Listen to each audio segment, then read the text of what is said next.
Mechanical properties of solid,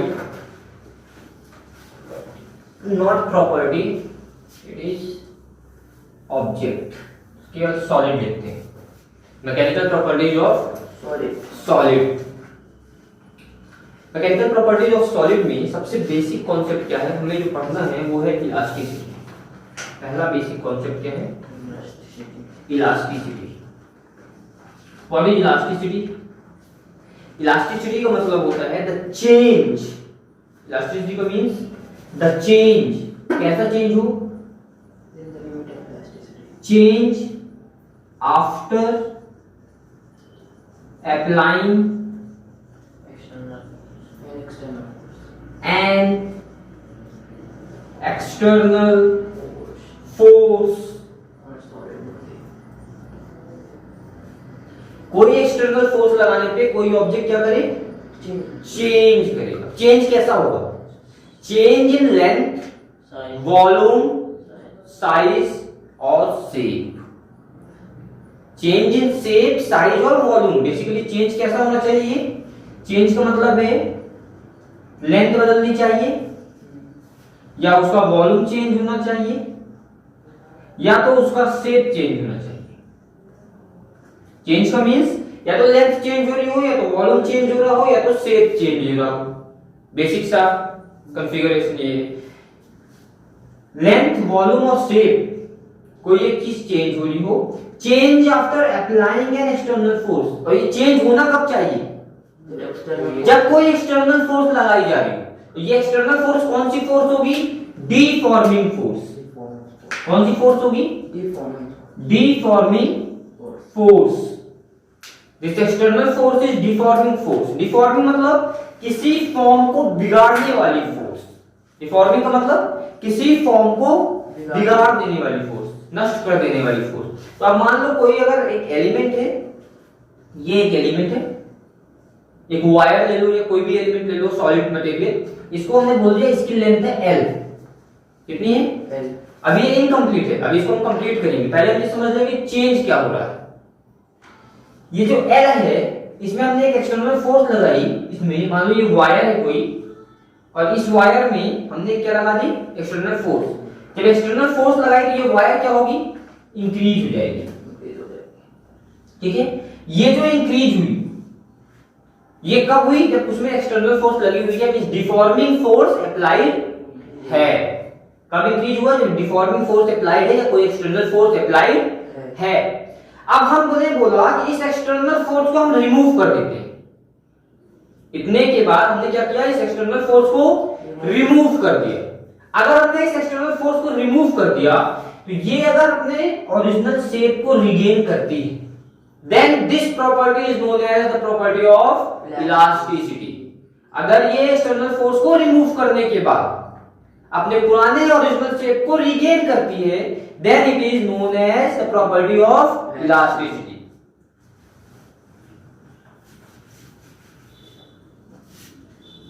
deforming force अगर हमने हटा ली, अब हमने क्या बोलते हैं? After removal of external force. External force को क्या किया हमने? रिमूव कर दिया। Then after removal of external force, it regains to its original shape, size और वॉल्यूम। शेप, साइज और वॉल्यूम। लेंथ शेप में आ जाएगा या साइज में आ जाएगा। शेप, साइज और वॉल्यूम, ये तीन चीजें चेंज होनी कोई एक्सटर्नल फोर्स लगाने के बाद। अब हमने बोला कि हमने किसी मटेरियल को लिया, इस मटेरियल को लिया और इसमें क्या लगा दिया? External force. एक्सटर्नल फोर्स लगा के इसको हमने स्ट्रेच कराया, खींचा। खींचने के बाद हमें मिलता क्या है? इसे हम खींचते हैं और हमने क्या देखा कि ये खींच गया। मान लो इसको इंक्रीज किया और यहां तक इंक्रीज हो गया। एक्सटर्नल फोर्स अभी अप्लाइड है और इस एक्सटर्नल फोर्स को हम रिमूव कर देते हैं। एक्सटर्नल फोर्स क्या करते हैं? रिमूव कर देते हैं। तो रिमूव करने के कारण अगर ये फिर से अपने ओरिजिनल शेप में आ जाता है, जो पहले शेप था, खींचने से पहले जो शेप था अगर उसी शेप में फिर से रीगेन होता है, then this property is known as property of elasticity. This property is known as property of elasticity. अब हमने बात किया कि प्रॉपर्टी ऑफ इलास्टिसिटी तो हमने समझ ली। अब आखिर प्रॉपर्टी ऑफ इलास्टिसिटी में जो दो टर्म हमने यूज किया, एक हमने क्या टर्म यूज किया, एक फोर्स एक्सटर्नल फोर्स लगा, एक्सटर्नल फोर्स के कारण इसका शेप चेंज हो जाता है या साइज चेंज हो जाती है या वॉल्यूम इसका चेंज हो जाता है।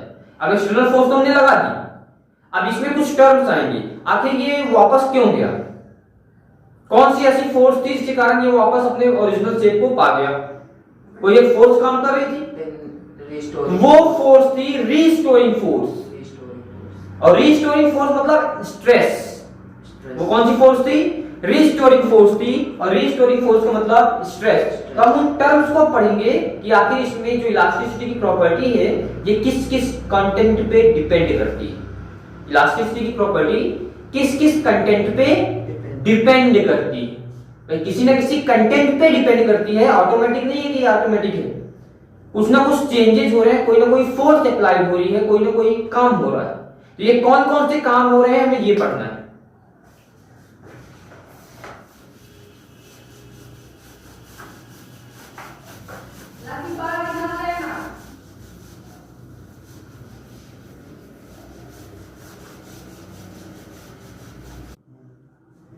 जब भी हम इलास्टिसिटी की बात करते हैं तो हमें तीन वर्ड मिलते हैं, स्ट्रेस, स्ट्रेन और डिफॉर्मिंग फोर्स। डिफॉर्मिंग फोर्स एक ऐसी फोर्स है जो किसी भी सॉलिड के शेप को, फॉर्म को क्या करती है, डिस्ट्रॉय कर देती है, मींस बिगाड़ देती है। तो एक ऐसी force which deforms the shape of the body, deforms the shape or size of the body, shape or size of the body, उसे हम बोलते हैं डिफॉर्मिंग फोर्स। एक ऐसी फोर्स जो किसी भी सॉलिड के शेप और साइज को डिफॉर्म कर दे, चेंज कर दे। डिफॉर्म कर दे, क्या कर दे, चेंज कर दे। इसके बाद दो प्रकार, जो चेंज हुआ वो है स्ट्रेन, और जो पुराना शेप उसे मिल गया वापस, चेंज होने के बाद एक ऐसी फोर्स लगी जिसने उसको फिर से पुराना ओरिजिनल शेप रीगेन करा दिया। पुराना ओरिजिनल शेप क्या करा दिया, रीगेन करा दिया। उस फोर्स को हम बोलते हैं स्ट्रेस। डिफॉर्मिंग फोर्स मतलब जिसने शेप चेंज कराया। अब इस चेंज शेप को फिर से ओरिजिनल शेप में कन्वर्ट करने वाली फोर्स कौन सी है, स्ट्रेस। स्ट्रेस को बोलते हैं रीस्टोरिंग फोर्स। रिस्टोर कर दिया पुराने ओरिजिनल शेप में। स्ट्रेस ने क्या किया, रीस्टोर किया पुराने ओरिजिनल शेप में, इसलिए इसको हम क्या बोलते हैं, restoring force. It is also known as restoring force. अब ये जो रीस्टोरिंग फोर्स है ये पार्टिकुलर एरिया में लगती है, ऐसा नहीं कि पूरे सॉलिड में लग रही है, सॉलिड के एक पार्टिकुलर एरिया में काम कर रही है। तो रीस्टोरिंग फोर्स अपॉन एरिया कर देते हैं। This is the formula for stress, restoring force upon area. एक पार्टिकुलर एरिया में लगने वाली रीस्टोरिंग फोर्स ही स्ट्रेस कहलाती है। एक पार्टिकुलर एरिया में लगने वाली रीस्टोरिंग फोर्स स्ट्रेस कहलाती है। अब ये जो स्ट्रेस लगा, स्ट्रेस के कारण जो चेंजेस मिलते हैं हमें, स्ट्रेस के कारण क्या मिलते हैं हमें, चेंजेस मिलते हैं। वो चेंज लेंथ में मिलता है, साइज में मिलता है, वॉल्यूम में मिलता है, शेप में मिलता है। ये जो सारे चेंजेस मिलते हैं ये स्ट्रेन कहलाते हैं। तो स्ट्रेन का मतलब क्या हो गया, change in dimensions, change in dimensions किसके, of solid, change in the dimensions of solid whole upon original dimensions, original dimension, जो पुराने ओरिजिनल डायमेंशन थे उन दोनों का रेशियो, किसका रेशियो, जो चेंज हुआ अपॉन ओरिजिनल डायमेंशन। स्ट्रेन का मतलब होता क्या बेसिकली, मान लो ये L सेंटीमीटर का लेंथ का ऑब्जेक्ट है, इसको हमने स्ट्रेच करा दिया। स्ट्रेच कराने के बाद मान लो कि 1 सेंटीमीटर और बढ़ गया, ये 5 सेंटीमीटर है, 1 सेंटीमीटर हमने खींचा, जो हमने खींचा तो जो ओरिजिनल से बढ़ गया, तो टोटल से ओरिजिनल को माइनस कर दो। तो मान लो मैंने बोला कि खींचने के बाद 6 सेंटीमीटर हो गया, पहले 5 सेंटीमीटर था, ये 1 सेंटीमीटर स्ट्रेन हो गया। जो चेंज आया, किसमें चेंज आया? इसके ओरिजिनल शेप, साइज या वॉल्यूम। जितना चेंज आया वही स्ट्रेन कहलाएगा। क्या कहलाएगा? स्ट्रेन कहलाएगा। जो चेंज आएगा लेंथ में, साइज में या शेप में या वॉल्यूम में, वही कहलाता है स्ट्रेन। और किसके कारण चेंज आया? इस स्ट्रेस के कारण चेंज आया। ये जो स्ट्रेन है ये चेंज हो गया, तो किसी सॉलिड में आने वाला चेंज किसके कारण आया? स्ट्रेस के कारण आया। बात क्लियर हुई? अब इन दोनों को जब देखा गया कि इस फोर्स लगाने से कुछ चेंजेस मिल रहे हैं हमें, या डिफॉर्मिंग फोर्स के कारण कोई चेंज हमें मिला, या रिस्टोरिंग फोर्स के कारण कोई चेंज हमें मिला, तो इसको देख के हुक्स, रॉबर्ट हुक नाम के जो साइंटिस्ट है, बायोलॉजी में सभी लोगों ने पढ़ा है, सेल की डिस्कवरी की है। सेल की डिस्कवरी की है रॉबर्ट हुक ने। वही रॉबर्ट हुक ने कुछ मॉडुलस ऑफ इलास्टिसिटी के बारे में बताया, या इलास्टिसिटी के बारे में बताया। क्या बोला उन्होंने इलास्टिसिटी के बारे में?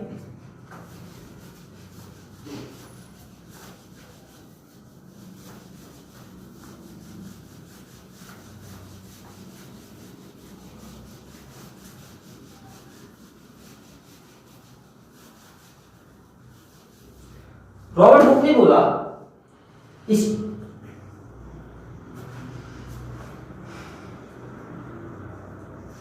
रॉबर्ट हुक ने क्या बोला? Strain we gate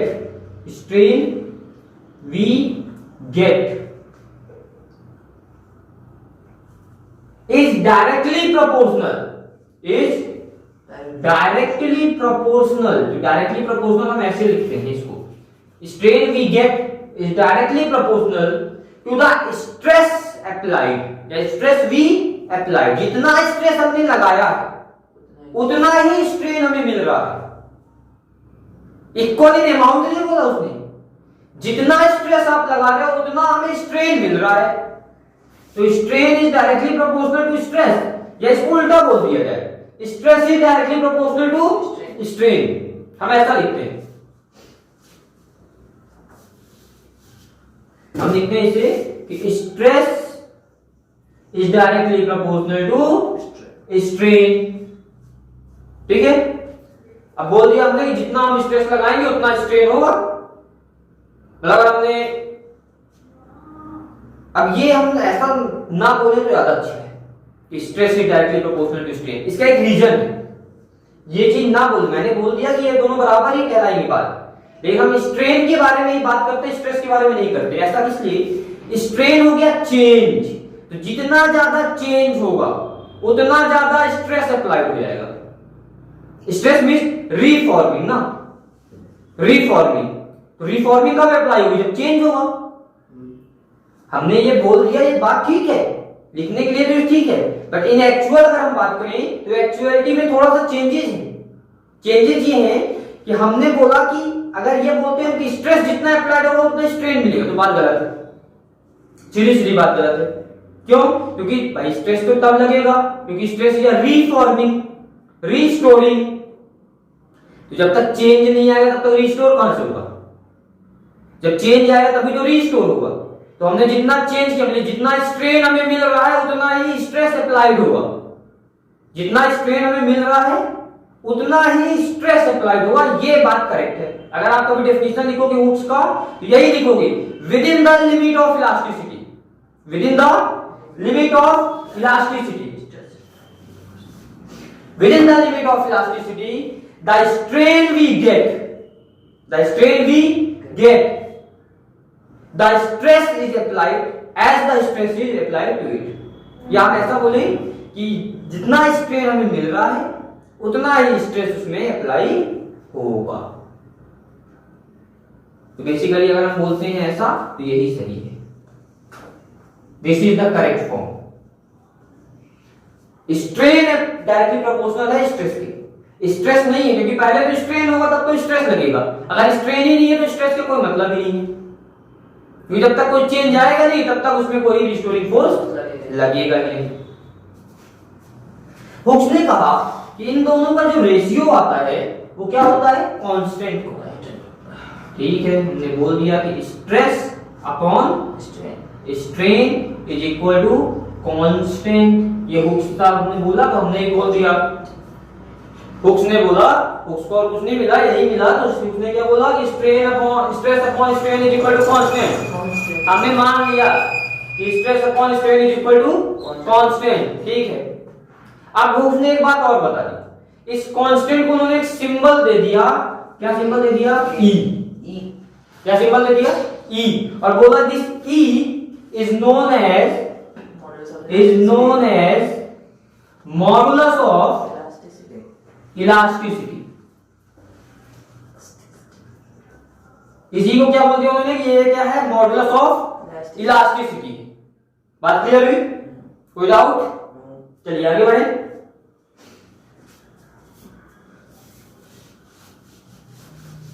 Robert Hooke ने जब इतना कुछ बता दिया, इसके बाद कुछ और भी बातें आई सामने कि भाई स्ट्रेस और स्ट्रेन के कुछ टाइप्स हो सकते हैं, स्ट्रेस और स्ट्रेन के कुछ टाइप हो सकते हैं। तो हमने बोला कि अगर बात आई कि भाई स्ट्रेस जो है तो किस किस फॉर्म में अप्लाई हो सकता है, ऐसा तो है नहीं कि स्ट्रेस हर तरीके से अप्लाई होगा। या तो स्ट्रेस जो है किसी की लेंथ में अप्लाई होगा, या किसी के वॉल्यूम में अप्लाई होगा, या फिर टेंजेंशियली किसी को कुछ एंगल से बेंड करने के लिए अप्लाई होगा। अब हमने बोला कि ये मार्कर है, इसमें हम कैसी फोर्स लगा सकते हैं? या तो इसे खींच सकते हैं, या तो इसे ऐसे सरफेस के थ्रू पुश कर सकते हैं, दबा सकते हैं, या तो इसे एक कॉर्नर को फिक्स कर दें और दूसरे कॉर्नर से बेंड कर सकते हैं। इसके अलावा और कोई तरीका तो है नहीं इसमें फोर्स लगाने का। मुझे तो नॉलेज नहीं कि और कोई तरीका है, इफ है तो बताना। इसके अलावा तो कोई तरीका और नहीं होता। तो उसने बोल दिया कि स्ट्रेस जो है वो लॉन्गिट्यूडनल हो सकता है। क्या हो सकता है? लॉन्गिट्यूडनल हो सकता है। लॉन्गिट्यूडनल मींस लेंथ में अप्लाई हो सकता है। लॉन्गिट्यूडनल मींस लेंथ में अप्लाई हो सकता है। या अगर हम लोग बात करते हैं तो नॉर्मल हो सकता है। नॉर्मल स्ट्रेस मतलब किसी के सरफेस में लग रहा हो, सरफेस में लगेगा तो इसको पुश करेगा, दबाएगा, प्रेशर। सरफेस में मतलब इसको क्या करेगा? दबाएगा। और जब लॉन्गिट्यूडनल है तो लेंथ चेंज होगी, लॉन्गिट्यूडनल लगेगा तो लेंथ चेंज होगी, ये लेंथ में इफेक्ट आएगा। सर नॉर्मल लगेगा तो जब परपेंडिकुलर नॉर्मल लगेगा तो हमेशा वॉल्यूम में दिक्कत आएगी, या वॉल्यूम में चेंजेस आएंगे। किसमें चेंजेस आएंगे? वॉल्यूम में। तो जब नॉर्मल लगेगा तो किसमें चेंजेस आ जाएंगे? वॉल्यूम में। जब हम इसको बात करते हैं एक और टाइप, शियर। अगर शियर लगा हुआ है, शियर स्ट्रेस, कौन सा स्ट्रेस? शियर स्ट्रेस है, शियरिंग स्ट्रेस लिखा होता है बुकों में। तो शियरिंग मतलब क्या हुआ? किसी ऑब्जेक्ट को हमने एक तरफ से ऐसे पकड़ लिया, दूसरी तरफ से कुछ एंगल के साथ मोड़ दिया, that is known as shearing. मोड़ देना, एक साइड फेस को पकड़ लिया, दूसरे फेस को दूसरी तरफ से मोड़ दिया, that is known as shearing. जब शियरिंग की बात आती है तो हमें क्या मिलता है? सम बेंडिंग मिल जाती है, कुछ मुड़ाव मिलता है, बेंडिंग मिलती है। बेंडिंग कैसी होती है? कुछ थीटा एंगल के साथ बेंडिंग, कुछ एंगल के साथ बेंडिंग मिलती है। इसमें साइज चेंज नहीं होती, वॉल्यूम चेंज नहीं होता। जब शियरिंग होती है, बेंड करते हैं हम, तो साइज और वॉल्यूम में कोई चेंजेस नहीं आते, बट शेप चेंज हो जाता है। शेप क्या होता है?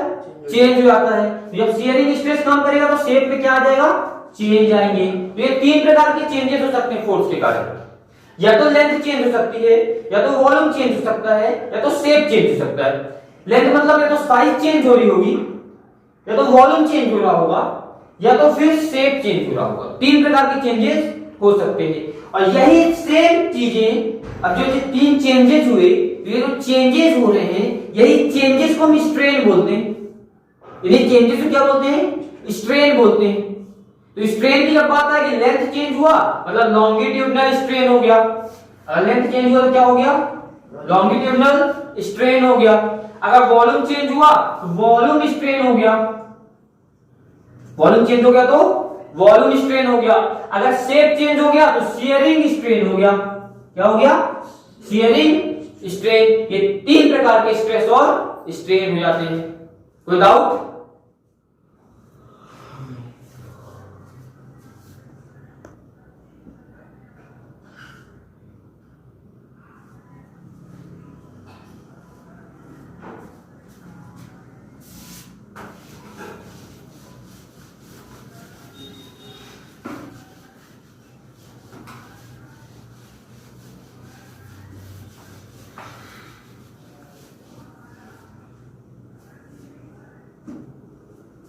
चलिए, पसंद आया तो चैनल को लाइक, सब्सक्राइब और शेयर जरूर करें। Thank you so much.